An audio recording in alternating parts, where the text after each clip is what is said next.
Hello everyone. So we are meeting again. So it's my pleasure to welcome you all.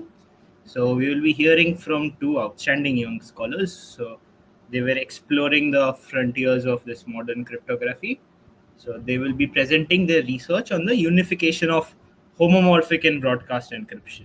So these are two powerful cryptographic techniques, which when combined, they hold the potential to transform how we think about secure data sharing and computation. So their work not only addresses the important theoretical challenges, but also paves the way for practical applications as well, as we will hear from them now. Okay, over to you guys.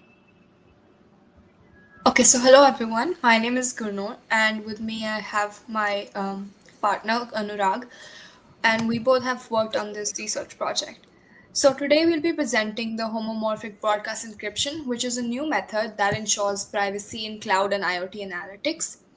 And so as our world becomes more connected, we need to process data more securely, specifically in environments that are not trusted, like public clouds or shared IoT systems.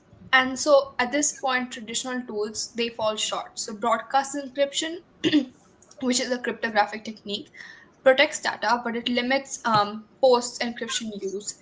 While homomorphic encryption allows encrypted computation, but it lacks fine grained access control. So our research combines both broadcast encryption and homomorphic encryption. Next slide. Next slide. Okay, so talking about the broadcast encryption initially. So, broadcast encryption is a method that addresses part of this challenge. And so, with broadcast encryption, a sender can securely transmit a message to a select subset of users, which can be denoted by S as a subset of N, where N is the total number of users. And only the users in subset S can decrypt the message. And so, the rest of the users learn absolutely nothing about the content. And so this gives us a powerful tool for access control. However, the broadcast encryption has a major limitation. That is that it does not allow any kind of computation on the encrypted data. Next slide. On the other hand, the homomorphic encryption offers a complementary capability, which is that it allows computation to be performed directly on encrypted data without ever needing to decrypt it first. And the result of the computation itself is can be encrypted and can be safely transmitted or stored. And so only after decryption do we get the actual result. However, homomorphic encryption doesn't provide access control, and so anyone with the ability to decrypt can access the results, which can be problematic when we have a multi-user scenarios. And so our research, that is why, combines homomorphic encryption and broadcast encryption to create a system which supports both secure computation on encrypted data as well as access control of users. Next slide. So, talking about the formal definition of what homomorphic broadcast encryption would look like. And so, homomorphic broadcast encryption scheme will enable senders to encrypt data such that only specific subset of users can decrypt it. And it also allows computations to be performed directly on these encrypted messages. And even after such computations, only authorized users, those who are intended to receive the message, can decrypt the final result. Next slide. Okay. So let's go over the core components or algorithms of an HPE scheme. So first we have gen, which takes a security parameter lambda and the number of users n and generates a master public key and a master secret key.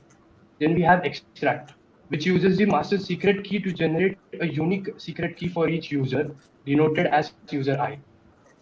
The enc algorithm is used to encrypt a message m for a specific subset S of users. And the DEC algorithm allows a user with their secret key to decrypt a ciphertext provided they belong to the intended recipient subset. And finally, the eval function allows us to apply a function f to one or more ciphertexts. Okay, next slide, please. Okay. So now that we have defined the syntax of homomorphic broadcast encryption, let's consider an essential property, which is correctness. So in any cryptographic system, we want to ensure that the intended operations produce accurate results. So in context of HBE, correctness means that when we homomorphically evaluate a function over ciphertext, The results, once decrypted by an authorized user, should match the result of applying that function directly on the original plain text. So formally for any message M1 till MK and for authorized user I belonging to S, we have the following equation. This means that the probability of decryption yielding the correct result is overwhelmingly high, which is essentially guaranteed, except with negligible probability. So encryption of each message MJ is done as CJ, which is encryption of message MJ under the master public key MPK and the input S. Okay. Next slide, please. So let's now explore the homomorphic capabilities of HBE with a simple example addition. Suppose we encrypt two messages M1 and M2 for a recipient subset S. We obtain ciphertext C1 and C2. So now we use homomorphic evaluation function to compute CF, which is given by this algorithm, and an authorized user I belonging to S can decrypt this result and obtain M1 plus M2. So what's powerful here is that the addition occurred entirely on encrypted data without needing to expose M1 or M2. Okay, next slide.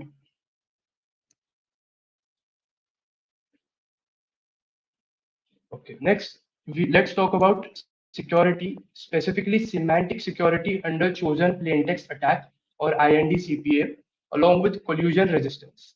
So in an HPE system, we must ensure that even if revoked users, so those not intended to no those not in the intended recipient set collude, they should gain no meaningful information from the ciphertext.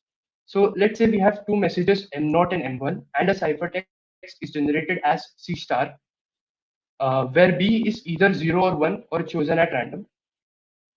The advisory's goal is to guess the value of B, even with the help of other revoked users in T, which is N minus S.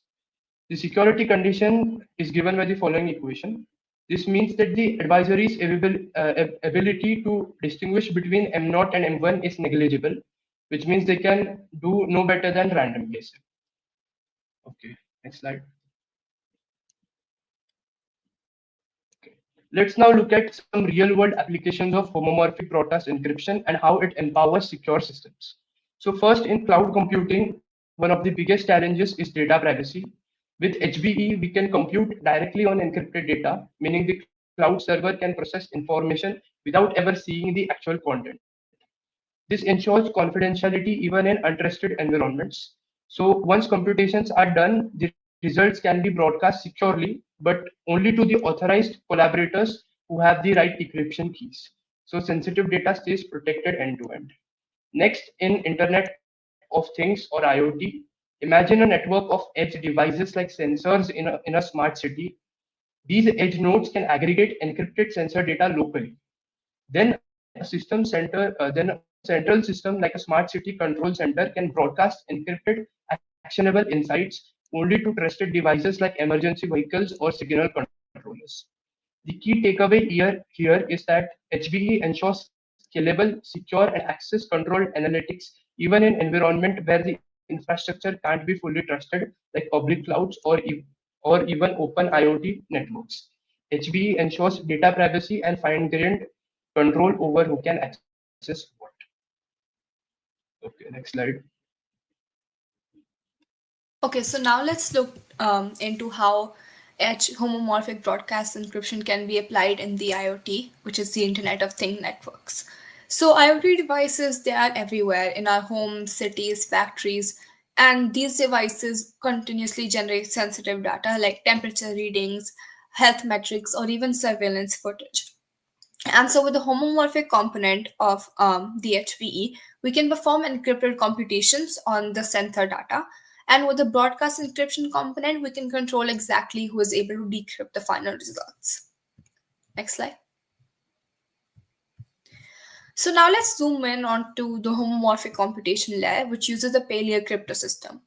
So to encrypt a message M, we compute encrypt function M, which equals G to the power of M times N to the power R to the power of N mod N square, where G and N are public parameters which is the public keys, and R is any random number selected for each encryption.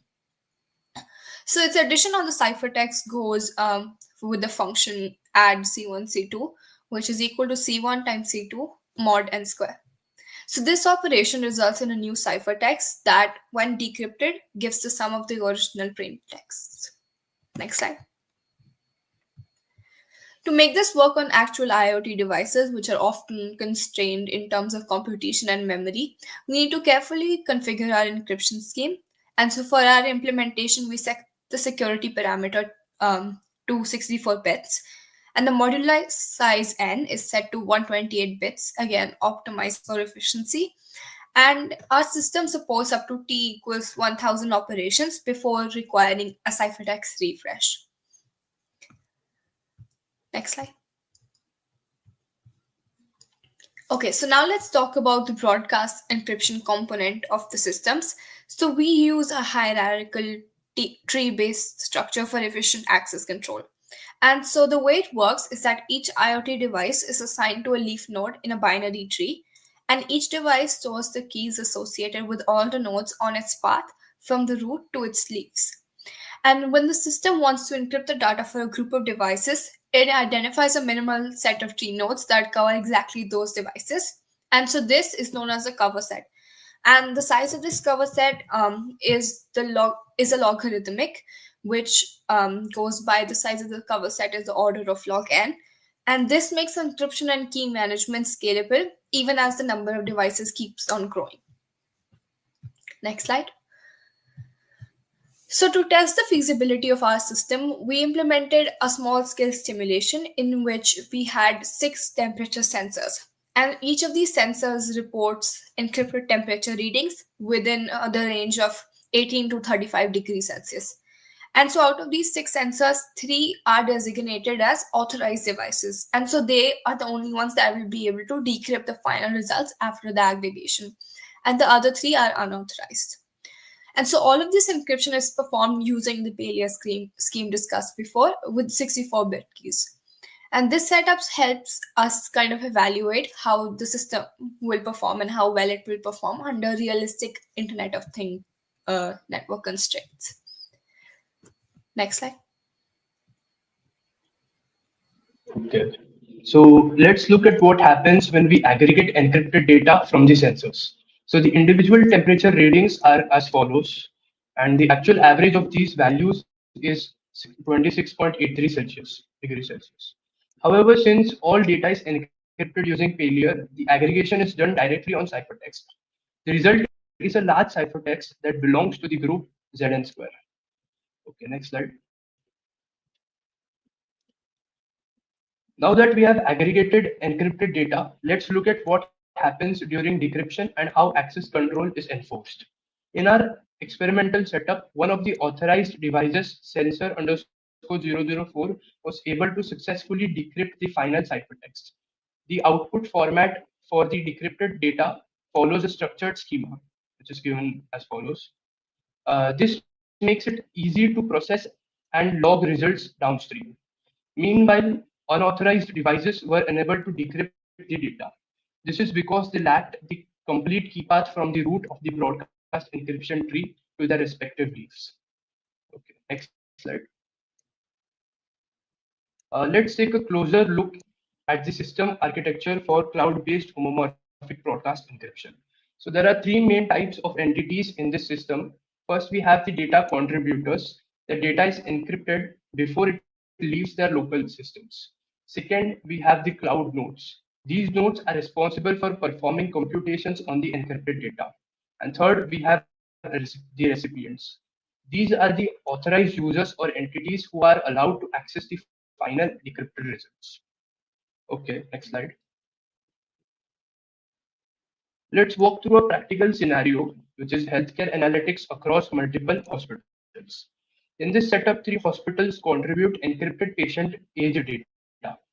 The data is never exposed in plain text, not even to the cloud. After processing, the system computes the average patient age for each hospital.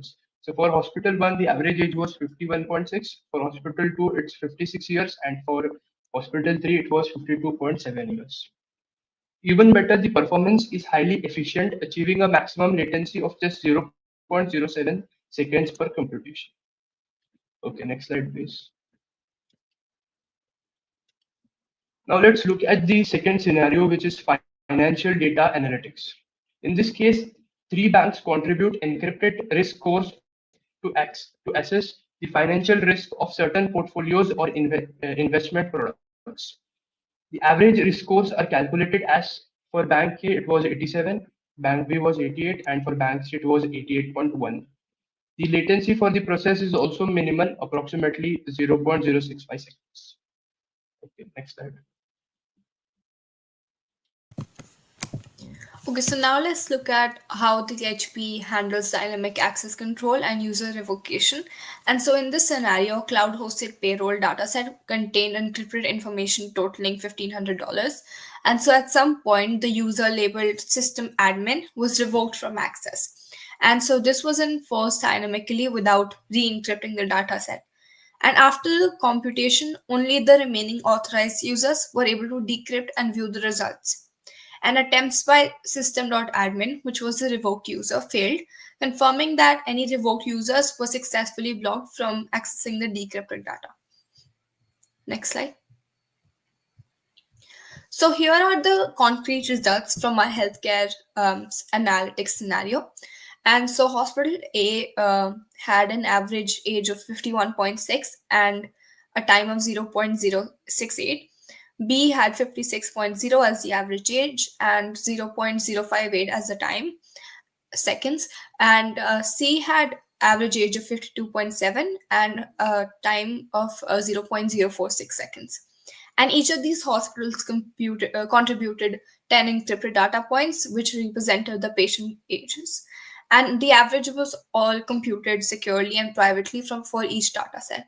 All of these computations were completed well under 0.1 seconds, which demonstrates both the security and efficiency in practice, these scenarios. Next slide. Now, these are the performing results for the financial risk assessment scenario, wherein Bank Alpha had a risk score of 87 and time of the computation was 0.059 seconds. Bank Beta had a risk score of 88 and 0.091 seconds computation time. And Bank Gamma had a risk score of 88.1 and a time of 0.046 seconds. And each participating bank submitted 10 encrypted risk scores as the previous scenario as well. And each of these risk scores were processed homomorphically, and only authorized users could access the final output. And latency again remained low across all the participants. Next slide. Now let's take a look at the overall system performance based on our experimental evaluations. So the total computations were 38 and the average processing time was 0.062 seconds. It processed 454 data points, and there were 9 nodes that were used and 12 users served. And so these results confirm that our homomorphic broadcast encryption scheme is not just secure, it's also computationally efficient and scalable. And with over 450 encrypted data points and nearly 40 computations, the system served multiple users in a multi-node cloud environment with very less latency. Next slide. To understand the system dynamics a little more better, let's analyze the performance trends that were observed during our experiments. So the latency distribution followed a log normal pattern, which had a mean latency of 0.062 seconds. And there is a strong positive correlation between the data size and the processing time, which had a correlation coefficient of 0.78. And the compute node utilization ranged between about 85 to 95%.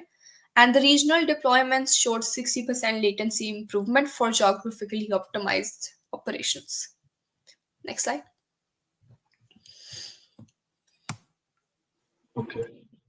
So we now move on into a visual and analytical breakdown of the HPE system in action.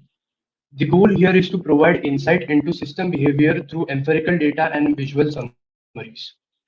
We have evaluated the system across 4 main dimensions. So first is performance metrics, which how quickly and efficiently the system handles encrypted computations, security levels, the strength and robustness of cryptographic protections, access control, the effectiveness of the broadcast encryption in enforcing authorization policies, and node behavior, how compute and storage nodes contribute to the distributed workloads and handle different data sizes. These evaluation help us validate both the security and the operational feasibility of HPE at scale. Okay, next slide, please. This visualization gives a unified picture of our system's performance over time. So it includes task level processing timelines, encrypted data distribution across nodes, system-wide access control enforcement, node utilization rates, and throughput. These graphs confirm that HPE system not only maintains security but also handles realistic workloads efficiently. Okay, next slide, please. Let's interpret some of the most insightful patterns from our performance analytics. So the top left panel of the visualization shows computation latencies over time. The results are stable and consistent, indicating low jitter and good task distribution. In the bottom left panel, we observe a clear positive correlation between the size of encrypted data and the processing times.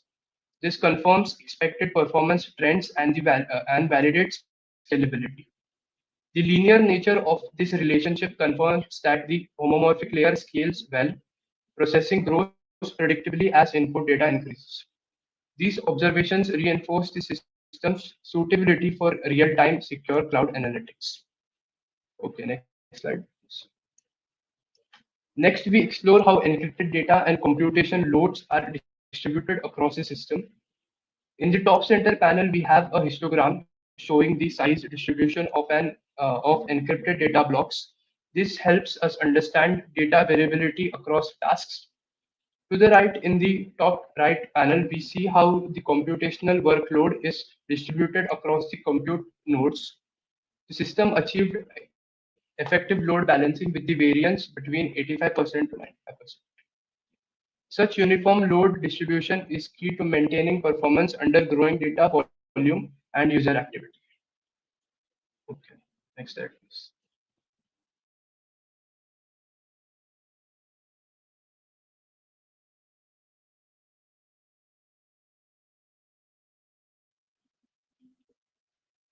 This slide focuses on how users interact with the system and the types of operations executed. On the middle left, we have a pie chart depicting user access frequencies. This shows diverse participation from different user roles, such as auditors, researchers, and administrators. In the middle center, a bar graph illustrates the distribution of operation types, comparing the use of homomorphic encryption operations like addition with broadcast encryption tasks like access key distribution. This breakdown shows that the system supports multiple user types and functional modes, highlighting the versatility of the HPE framework. Next slide, please. Okay, so now let's take a look at the physical and logical structure of our cloud network. So the middle right panel displayed a graph of internode connections, wherein there are 9 total nodes connected by 20 secure peer-to-peer links. And the nodes are color-coded by role, so which is green for compute, orange for storage, and red for gateway nodes. And so this type of architecture supports secure routing, task delegation, and fault tolerance. And the multiple and high number of links ensures redundancy and fast data access paths, which minimizes bottlenecks during computation. Next slide. So security is at the core of our homomorphic broadcast encryption system, and this panel illustrates encryption configurations and key protections. So the bottom center panel represents an histogram of encryption levels used, while the demo runs on 512-bit key sizes. The system also supports higher key sizes such as 1024 or 2048 bits. And so the key security features include semantic securities, dynamic revocation, and zero knowledge outputs. Next slide. So to close out this analytics section, let's have a brief summary from the bottom right panel. So total computations were 38 encrypted operations performed. The average time per operation was 0.062, and the encrypted data processed were 454 values, which were securely aggregated and analyzed. And we will use 9 cloud nodes, and broadcast encryption was enabled throughout, which maintained access control. And our network topology had 20 secure peer-to-peer communication links across the nodes. And so this confirmed that our homomorphic broadcast encryption scheme is not only secure and flexible, but also highly efficient and scalable in cloud environments. Next slide. So now let's revisit the bigger picture to conclude everything off. We've now presented a unified cryptographic framework, which was the homomorphic broadcast encryption, which includes maintaining privacy throughout computations and enabling computation over encrypted data, as well as enforcing fine-grained access control. Next slide. Finally, we not only proposed this framework, but we also built and validated a working system that puts all of this theory into practice across two key domains, which were the IoT networks, wherein lightweight encrypted aggregation was achieved, and the cloud platforms, where distributed policy enforced computation was demonstrated. And our tests all confirmed the feasibility of end-to-end workflows where sensitive data remained private and only authorized users could decrypt the final results. And so all of these validations confirm that homomorphic broadcast encryption is not just conceptually sound, but it's also practically deployable. Next slide.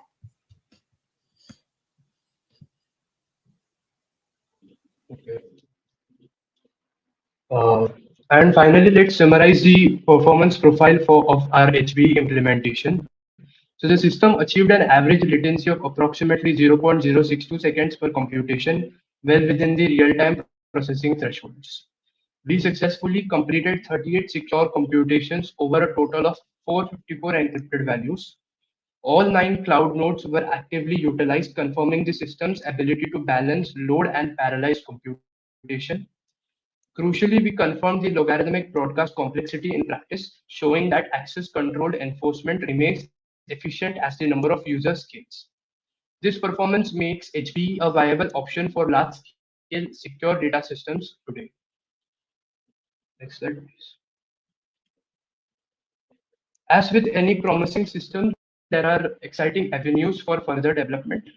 First, we aim to expand support from additive operations to a general circuits and multiplicative homomorphism. This would allow a full-fledged secure computations like machine learning, inference, or decision trees.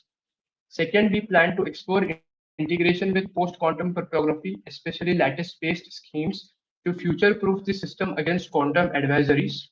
And third, we are interested in incorporating attribute-based or hierarchical access policies, enabling flexible role-driven decryption models in multiple tenant environments. And finally, a key milestone will be deploying the system in production-grade secure cloud and IoT ecosystems, bridging the gap between academic prototypes and real-world impacts. So these directions point towards a rich roadmap for the continued evolution of HPE.